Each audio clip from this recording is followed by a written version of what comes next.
వెళ్ళి స్వయంగా నేను వెళ్ళి రామారాయణ గారు రిక్వెస్ట్ చేశా, నారాయణ పర్సెంటేజ్ సిస్టమ్ కావాలి, అది మంచిది, ఈ సిస్టమ్ ఉండకూడదు, రెండు సిస్టమ్ ఉండకూడదు, నేను స్పీడ్ మాట్లాడతాను, I'm with you, I'm with that moment అన్నాడు రామారాయణ గారు. మహానుభావుడు కీర్చేసి అయ్యారు. అది ఇప్పుడు తెలుగుల పరం కాల. ఆ తర్వాత అల్లు అరవింద్ గారిని రిక్వెస్ట్ చేశాం, నారాయణమూర్తి అందరం కలిసి చర్చించుకున్న విషయం మీద ఏది మంచిగా చేద్దామన్నాడు ఆయన. కానీ మంచి అనే పర్సెంటేజ్ జరగల. మళ్ళీ సునీల్ నారాయణ గారిని రిక్వెస్ట్ చేశాం, అందరూ ఏం చెప్తా అదే మేము చేస్తామన్నాడు ఆయన.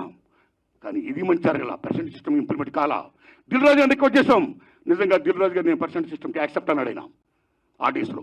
కానీ ఫలప్రదం కాలా. ఆ టైంలో అప్పుడు ఇండస్ట్రీ పెద్ద మహానుభావుడు మా గురువు దాసనారాయణ ఇంట్లో మా గురువు గారు కెఎస్ రామారావు గారు, తమ్మిడి భరద్వాజ్ గారు, నేను, సి కళ్యాణ్ గారు అందరం మీట్ అయ్యాం. మీట్ అయిన తర్వాత VNR Nageswara Rao distributor from Telangana, percentage system కావాలి, ఏ సిస్టమ్ కావాలి, ఆక్యుపేషన్ పర్సెంటేజ్ కావాలని కొందరు, 50-50 కావాలని కొందరు, ఇలా రకరకాలు మాడుతున్నప్పుడు ఇది తప్పకుండా తేలుతాం. ముందు పర్సెంటేజ్ సిస్టమ్ పెట్టాలి, రెండు సిస్టమ్ ఉండకూడదు, ఈ సిస్టమ్ ఎత్తేయాలి అనే దాన్ని ముందు మీరు తీసుకురండి అని మేము విజ్ఞప్తి చేస్తే మా గురువు దాసనారాయణ దాన్ని యాక్సెప్ట్ చేశారు, ముందు తీసుకుని వెళ్ళారు. కానీ ఫలప్రదం కాలే, ఇంప్లిమెంట్ కాల.